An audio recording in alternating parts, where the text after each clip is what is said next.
इस बड़े कमरे में सरदारनी समोरा, तकाशा और सरदार सोमर खान बैठे थे। इनकी आंखों में परेशानी के साए थे, चेहरे पर तनाव और दिमाग पर दबाव था। सरदारनी समोरा बोली, इस बात का अंदाज़ा नहीं था कि वो लड़की हमारे लिए मुसीबत बन जाएगी। इसे जिसने भी अगवा किया है हमारी ताकत और इख्तियार को ललकारा है। हर हाल में इसका खोज लगा के दम लेंगे। तकाशा ने गुस्से से कहा, सरदारनी साहिबा, अब इस बात में कोई शक नहीं रहा। हिना के गायब होने के पीछे सफूरा का हाथ है। मेरे जासूस पूरे कबीले में फैले हुए हैं। इनकी इत्तला के मुताबिक कबीले की सरहद के करीब सफूरा के बाइयों की हवेली है। इसमें हिना को छुपाया गया है। खुफिया इत्तला पर मेरे जंगजुओं ने रात इस हवेली पर हमला किया, मगर इसमें दाखिल नहीं हो पाए। 2 लाशों और 3 जख्मियों के साथ पसपा हो गए। सरदारनी समोरा ने कहा, मुझे इस वाक़े की इत्तला पहले ही मिल चुकी है। मुझे इस बात पर हैरत है कि ताकत और इख्तियार हमारे पास ज़्यादा है। इसके बावजूद तुम्हारे भेजे गए जंगजू नाकाम वापस है। क्या सफूरा के पास हमसे ज़्यादा ताकत है? सरदार सोमर खान ने कहा, हमारी मालूमात के मुताबिक ताबीर मुकम्मल तौर पर तनहा नहीं, शीमा खातून की हिमायत भी इन्हें दरकार है। इस वजह से उन्होंने हमारे जंगजुओं को मार गया है। तकाशा कुछ सोचते हुए बोली, जब हमारे जंगजुओं ने इस हवेली पर हमला किया तो इसके दिफा के लिए वहाँ बंदे चौकस थे। इसका मतलब है इन्हें पहले ही से इल्म था कि हमला होने वाला है। सवाल ये पैदा होता है कि इन्हें कैसे पता चला? क्या हमारे दरमियान इनका कोई जासूस मौजूद है? सरदारनी समोरा तशवीश से बोली, अगर जासूस की बात दुरुस्त है तो वाकई परेशानी की बात है। हमारे तमाम दावपेच नाकाम हो जाएंगे। तकाशा कटीले लहजे में बोली, वो जासूस हमारे बहुत ही करीब है, यहाँ तक कि इस मकान में है। हम जो भी फैसले करते हैं यहाँ बैठकर करते हैं। इस जगह से हमारे मंसूबे बाहर हमारे दुश्मनों तक जाते हैं। सरदारनी समोरा ने कहा, ये सरदार का मकान है, यहाँ अक्सर कबीले के लोग आते रहते हैं। हम किस किस पर नजर रख सकते हैं? सरदारनी समोरा, जासूस का मामला मुझ पर छोड़ दे। तकाशा सोचती हुई नजरों से एक तरफ देखते हुए बोली, मैं जल्दी से पकड़ लूंगी। आप शीमा खातून की फिक्र करें, वो सफूरा की मदद करके हमारे लिए मुश्किलात खड़ी कर रही है। शीमा खातून एक बाअसर और ताकतवर औरत है। सारे कबाइल में उसकी पैरोकार और वफादार मौजूद हैं। मैं बगोता कबीले की मोअज़्ज़ज़ तरीन औरत होने के बावजूद इसे किसी बात पर पाबंद नहीं कर सकती। इसका हाल ये है कि हम भरपूर ताकत से इन दोनों का मुकाबला करें। सरदार सोमर खान ने कहा, सरदारनी समोरा, आप फिक्र मत करें, बगोता कबीले की असल ताकत और हुकूमत आपके पास है। जो भी हमारे सामने दुश्मन बनकर आएगा निस्तो नाबूद होगा। तकाशा बोली, इस दफ़ा हम पहले से ज़्यादा हथियारों से लेस जंगजुओं के साथ हमला करेंगे। आप सरदार की खातून हैं, इस नाते से कबीले वालों की हमदर्दियाँ भी हमारे साथ होंगी। इस वक्त इस बड़े कमरे का दरवाज़ा ज़ोर से खुल गया। एक और थामती हुई बदहवास हालत में अंदर आई। ये साबिरा थी, सरदार शमशेर खान की खादिमा। एक दिन पहले तहखाने में हिना से मुलाकात भी की थी। वो धुआं चेहरे के साथ बर्राई हुई आवाज़ में बोली, सरदारनी समोरा, जल्दी से चलिए, सरदार साहब की हालत बहुत बिगड़ गई है, इन्हें सांस लेने में दुश्वारी हो रही है। वो तीनों झटके के साथ खड़े होकर तेज़ी से चलते हुए साथ वाले कमरे में आए। इस कमरे में सरदार शमशेर खान एक पलंग पर तवील अरसे से माजूरी और मजबूरी का निशान बने साहब इफराश थे। वो सब इनके पलंग के पास आए। इसकी सांसें उखड़ रही थी, जिस्म हल्के हल्के झटके खा रहा था, आंखें छत से लगी हुई थी। इसे देखते हुए वो समझ गए कि सरदार शमशेर खान अपनी आखिरी सांसें ले रहे हैं। सरदारनी समोरा शदीद कर्ब की हालत में इसके सराहने खड़ी हो गई। 40 साल तक जिसकी शरीक हयात रही थी वो ज़िंदगी से रुखसत हो रहा था। जिसने 30 साल एक दबंग और ताकतवर सरदार की हैसियत से बगोता कबीले पर हुक्मरानी की थी, अब खुद इसका सूरज गुरूब हो रहा था। एक अहद का अख्ताम होने वाला था। ज़रा सी देर में सरदार शमशेर खान ने जोर का झटका खाया, एक आखिरी हिचकी ली और इसकी गर्दन एक तरफ ढलक गई। सरदारनी समोरा के हलक से एक चीख बुलंद हुई। वो हिचकियाँ भर भर के रोने लगी। इस दौरान सरदार सोमर खान और तकाशा ने आंखों ही आंखों में एक दूसरे से कुछ मानहेज इशारे किए। कुछ देर तक सरदारनी समोरा को रोने का मौका दिया। साबरा भी एक तरफ खड़ी रो रही थी। तकाशा आगे बढ़ी, सरदारनी समोरा के कंधे पर हाथ रखकर तसल्ली में लहजे में बोली, सरदारनी समोरा, आप हौसला रखें। इस हकीकत को तस्लीम कर लें कि सरदार शमशेर खान अब हम में नहीं रहे।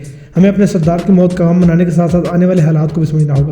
सरदार सोमर खान ने कहा, हमें सबसे पहले ये फैसला करना है कि सरदार की मौत का ऐलान किया जाए या नहीं। मेरे ख्याल में फिलहाल सरदार की मौत को खुफिया रखना होगा। हम आज रात ही पूरी ताकत के साथ ताबीर खान और इसके साथ देने वालों को कला कमा कर देंगे। इस मकान से हिना को बाजियाब करा लेंगे। इसके बाद सरदार शमशेर खान की मौत का ऐलान करेंगे।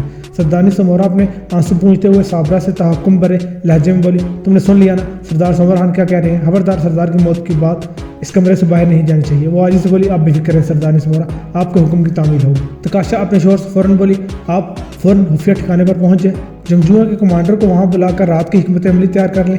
मैं अपने जासूस के जरिए तकाशा और शीमा खातून की जालों पर नजर रखती हूँ। इस जासूस को भी जाल में फांसने की कोशिश करती हूँ। इस बार हमारे लिए गलती की कोई गुंजाइश नहीं। सरदार सोमर खान कमरे से चला गया। सरदारनी समोरा और तकाशा एक तरफ पड़ी चारपाई पर बैठ गई। इससे ज़रा फासले पर साबिरा सर झुकाए, चेहरे पर उदासी सजाए खड़ी थी। वो बज़ाहिर सर झुकाए खामोश थी, मगर इसके अंदर एक बेचैनी और इज़्तिराब का हंगामा था। वो जल्द अज जल्द यहाँ से निकलना चाहती थी। कबीले में ही इसका हाथ बंदा मौजूद था। यहाँ से जो भी खबर मिलती वो इसको बता देती, फिर वो आगे शीमा तक पहुँचा देता। इस वक्त भी 2 अहम खबरें इसके पास थी, सरदार शमशेर की मौत की खबर और रात के वक्त हिना को बाजियाब कराने के लिए मकान पर हमले की खबर। वो अपनी मर्जी से बाहर नहीं जा सकती थी। बड़ी देर बाद सरदारनी समोरा बोली, साबिरा, हम दोनों बाहर जा रहे हैं, तुम कमरे से बाहर नहीं जाओगे, किसी भी गैर मुतल्लिका शख्स को अंदर दाखिल नहीं होने दोगे। मैं कुछ देर बाद वापस आऊँगी। सरदारनी का हुक्म मानने के पर वो मजबूर थी। बादल हादसा इस कमरे में सरदार की लाश के पास बैठी रही। बहुत बेताबी से सरदारनी समोरा की वापसी की घड़ियाँ गिनती रही। नंबरदार अनायत और सलमान समराल से रवाना होकर 2 दिन बाद चरावाहों की बस्ती में पहुंच गए। शकराल ने बता दिया कि इसी मकाम से बगोता कबीले के लोग हिना को लेकर गए थे। समराल से रवानगी से कबल उन्होंने अपने मेज़बान मास्टर शेर खान से इस हवाले से तवील गुफ्तो शनीद की थी। मास्टर शेर खान को बगोता कबीले के बारे में ज़्यादा इल्म नहीं था, लेकिन वो इतना जानता था कि यह कबीला दियामिर की बालाई वादियों में पहाड़ों और जंगलों के दरमियान कहीं मौजूद है। इसके बाशिंदे बड़े ही जंगजू और जीदार हैं। नंबरदार अनायत ने कहा, बगोता कबीले के बारे में हम जितना जान गए हैं, इसके मुताबिक एक पूरी फौज लेकर जाएं तो भी मुश्किलात कम नहीं होंगी। मैं और सलमान 2 ही इस मुश्किल मुहिम पर रवाना होंगे। हम आमने सामने के तसादुम से बचते हुए होशियारी और चालबाजी से अपने टारगेट की तरफ बढ़ेंगे। बगोता कबीले में कश्त खून से ज़्यादा हिना को हैरियत से बाजियाब कराना हमारा असल मकसद है, इसलिए हम खामोशी और हिकमत अमली से हिना को तलाश करेंगे। इन दोनों के पास 9mm पिस्तौल थे। मास्टर शेर खान ने बहुत इसरार करके एक क्लैशनकोफ भी दे दी। ये बहुत हल्का और मोहल्क हथियार था। सुबह सवेरे वो दोनों समराल से रवाना हो गए। 2 घंटे कुराक्रम हाईवे पर एक गाड़ी में सफर किया। इसके बाद दियामिर के इस नाले में दाखिल हो गए जो बुलंद होता हुआ कई वादियों, पहाड़ियों और जंगलों से होता हुआ इस मकाम तक जाता था जहाँ पर चरावाहों की बस्तियाँ थी। शकराल के मुताबिक जमशेद इसी बस्ती में कुमक के इंतजार में बैठा हुआ था। जमशेद के बारे में सोचकर इन दोनों के दिलो दिमाग में यकसा गम और गुस्से के जज्बात पैदा हो रहे थे। दोनों ये सोच रहे थे कि इसे सामने देखकर ना जाने वो खुद पर कैसे काबू पाएंगे। 2 दिन बाद वो इन चरावाहों की बस्ती में पहुंच गए। शाम होने में भी कुछ वक्त बाकी था। इन्हें कुछ मर्द, औरतें और बच्चे नजर आए। इन्हें देखकर एक मकामी शख्स करीब आया। नंबरदार अनायत ने सवाल की। शकराल ने जिस चरावाहे का जिक्र किया था इसका हुलिया बताकर इसके बारे में पूछा। इसके बताए हुए हुलिये को समझकर इसने कहा कि वो बकरियों को पानी पिलाने नाले की तरफ गया है, थोड़ी देर बाद आने वाला है। इस शख्स ने इन दोनों को एक कोठरी में बिठाया, इनके लिए अंगीठी गर्म की, इनके लिए चाय और मकई की मोटी रोटी के साथ मक्खन पेश किया। शाम के साय फैलने लगे। एक शख्स कोठरी में दाखिल हुआ। छोटी सी जिसामत का वो एक उधेड़ उम्र शख्स था। इसकी दाढ़ी छिजरी थी, सर पर काले रंग की ऊनी टोपी थी। वो दोनों इसके हुलिये समझ गए कि यही इनका मतलब आदमी था। इसे देखते ही नंबरदार अनायत ने पूछा, चंद दिन पहले इधर से बगोता कबीले के कुछ लोग एक लड़की को लेकर गए थे। मैं इस लड़की का बाप हूँ। वो चौंकते हुए अंदाज में बोला, आप नंबरदार अनायत है ना? मैं जानता था कि आप एक दिन जरूर आएंगे। ये फॉरेस्ट ऑफिसर सलमान साहब होंगे। तुम ये सब कैसे जानते हो? क्या जमशेद ने बताया था? वो कम वक्त खुद किधर है? जी हाँ, जमशेद ने मुझे ये सब बताया था। वो कहता है आप दोनों लड़की का पीछा करते हुए जरूर आएंगे। अब वो यहाँ से चला गया है। किधर चला गया है? नंबरदार अनायत गुस्से से बोला, मेरी बेटी की जिंदगी बर्बाद करके मुझसे कब तक भागता रहेगा? चरावाहे ने कहा, इसका एक साथी जमदर यहाँ आया था। वो दोनों बगोता कबीले की तरफ गए हैं। पहले इनका इरादा था यहाँ बैठकर कोहिस्तान से अपने साथियों की आमद का इंतजार करें। जमशेद ने अचानक फैसला किया कि वो दोनों आगे जाएंगे, बगोता कबीले का सुराग लगाने की कोशिश करेंगे। तब तक पीछे साथियों की मदद भी पहुंच जाएगी।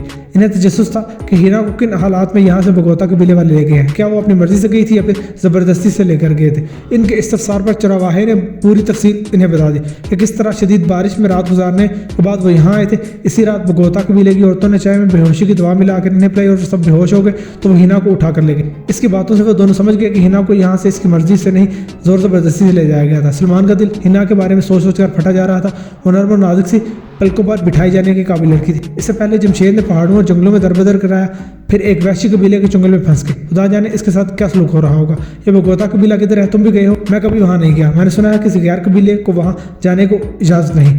थोड़ा बहुत जो मैं जानता हूँ इसके मुताबिक यहाँ से जनूब मगरब की सिमत एक दिन की मसाफत पर एक ग्लेशियर है। इसे पार करके शाह बलूत और फौज पत्थर का छोटा सा जंगल है। इस जंगल के आगे तंग घाटियों में से गुजरकर बगोता कबीला की हदूद शुरू हो जाती है। ये सारा सफर इंतहाई दुश्वार और पुरखतर है। बगोता कबीले की हदूद में इसके वहशी बाशिंदे का खतरा अलग से मौजूद रहता है। नंबरदार अनायत बड़ी देर तक सोच में डूबा रहा। इसके चेहरे पर एक कश्मकश का तनाव था। हम कल सुबह बगोता कबीले की तरफ रवाना होंगे।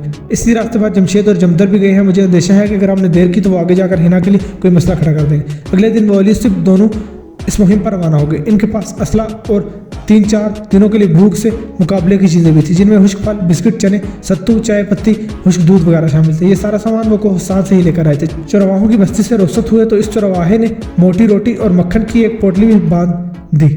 शाम तक इन दोनों ने एक तवील सफर तय किया। रास्ते में चटियल पहाड़ थे, सरसब्ज वादियाँ थी, बर्फीले रास्ते भी थे, जंगलात भी थे। इस दौरान इन्हें वहाँ कोई और इंसान दिखाई नहीं दिया। इनकी आंखें जमशेद और जमदर को भी तलाश कर रही थी। इन दोनों से खैर की तवक्को नहीं थी, इसलिए वो बहुत चौकन्ना होकर आगे बढ़ रहे थे। शाम हुई तो वो इस ग्लेशियर के पास पहुंच गए जहाँ से आगे भोजपत्थर और शाह बलूत का जंगल था, जिससे गुजरकर वो बगोता कबीले की हदूद में दाखिल होने वाले थे।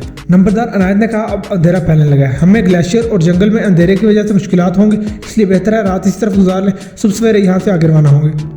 इन दोनों ने पहाड़ के अंदर एक गारनुमा खोह को तलाश कर लिया। टॉर्च की रोशनी में इसे अच्छी तरह देखकर इसमें मौजूद पत्थर और जंगली जानवरों की गंदगी साफ करके इसे रात गुजारने के काबिल बना दिया। खुश्क टहनियाँ और झाड़ियाँ वहाँ बकसरत थी। सलमान ने बहुत सी टहनियाँ और झाड़ियाँ काट कर खोह के पास ढेर लगा दी। इस दौरान नंबरदार अनायत एक जरा नशे में मौजूद नाले से केतली में पानी भर कर लिया, 2 पत्थर रखकर अंदर हुश्क टहनियाँ डालकर आग जलाई, केतली के ऊपर रखकर पत्ती डालकर चाय बनाई। वो दोनों खो के अंदर ही आग से भी गर्म होने लगे, साथ साथ चाय भी तैयार होने लगी। उन्होंने मोटी रोटी और मक्खन के साथ चाय पी ली। दिन भर उन्होंने ऊंचे नीचे रास्तों पर सफर किया, जिस्म थकान से चूर था। पेट में कुछ गज़ा दाखिल हुई तो इन पर गनूदगी तारी होने लगी। इनके सामने आग अब भी जल रही थी। वो दोनों खो की दीवार के साथ लगकर नींद दराज हो गए। इनकी पलकें बोझल होने लगी, नींद का गलबा हो रहा था। अचानक ही वो दोनों हड़बड़ा कर बेदार हो गए। इस्तराई तौर पर अपने हथियार भी हाथों में थाम लिए।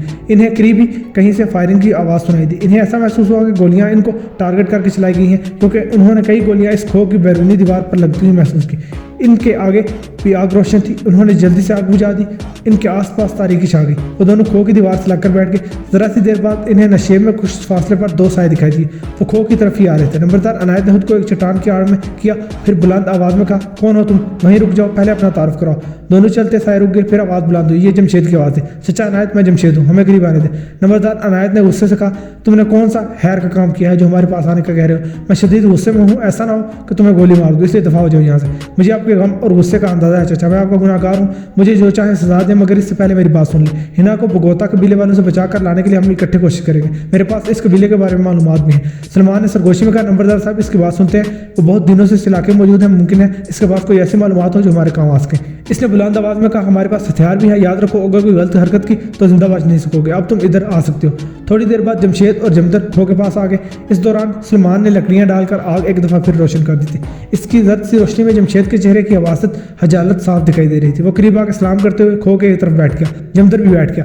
नंबरदार ने दांत पीसते हुए कहा, बदबख्त क्या मिला तुझे इस जिद और हठधर्मी से?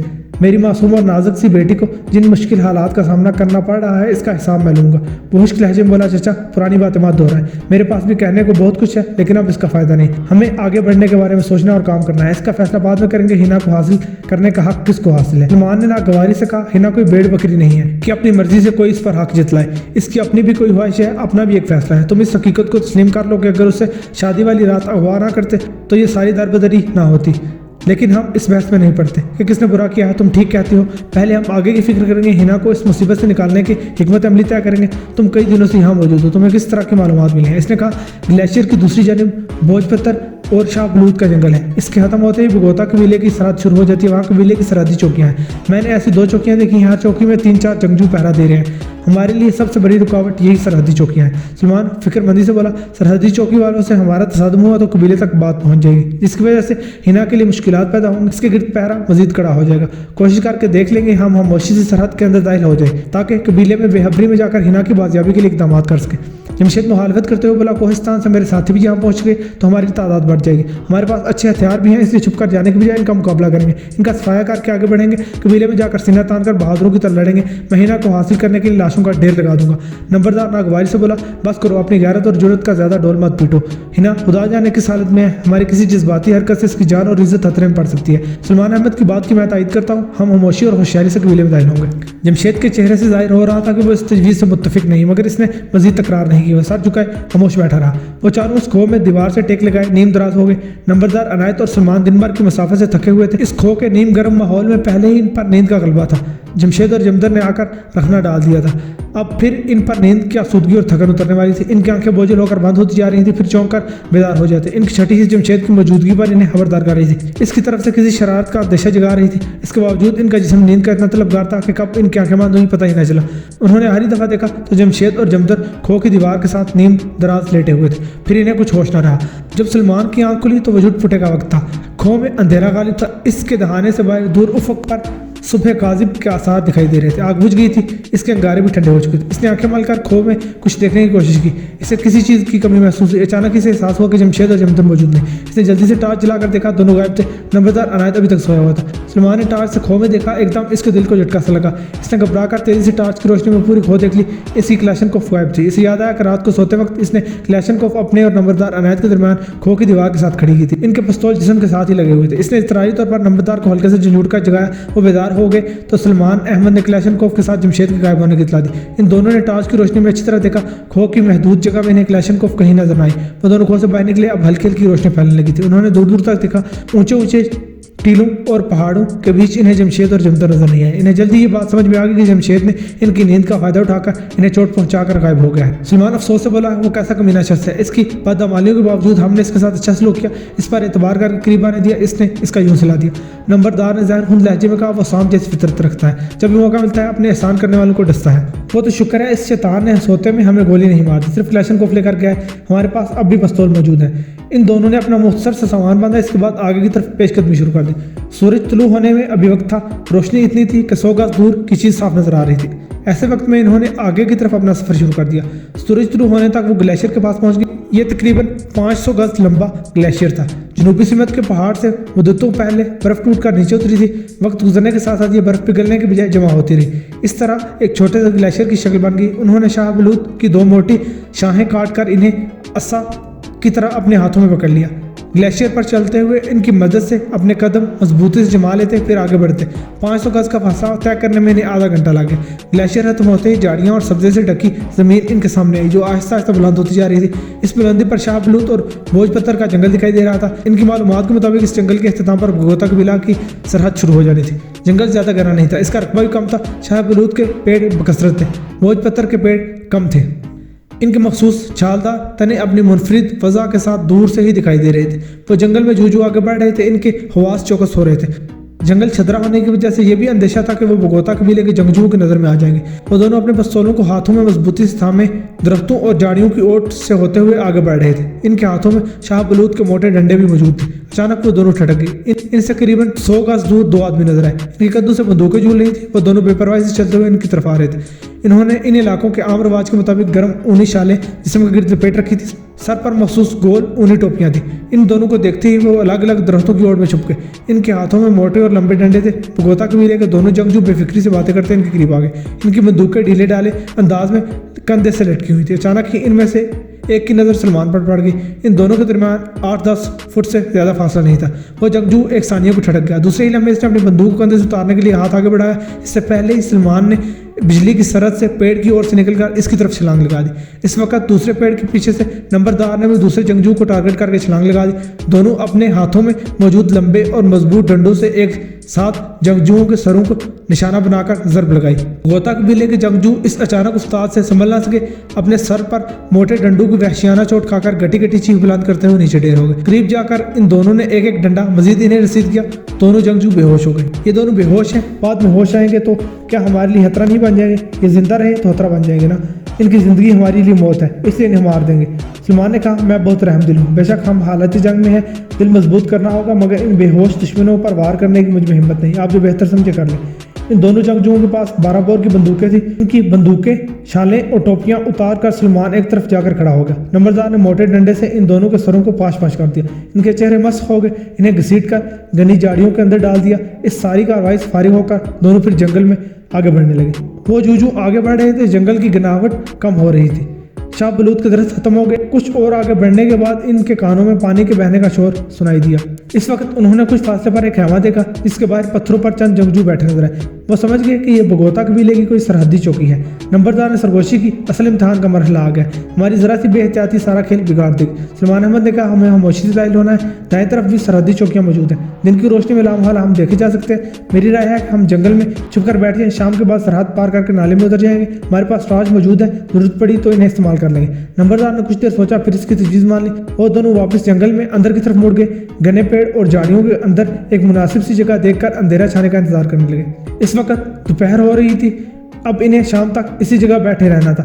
अंधेरा फैलते ही बगोता कबीले में दाखिल होने की कोई तदबीर की जा सकती थी। इनका सफर कठिन, मंजिल दूर थी, मगर हौसला गैर मुतज़लज़ल था।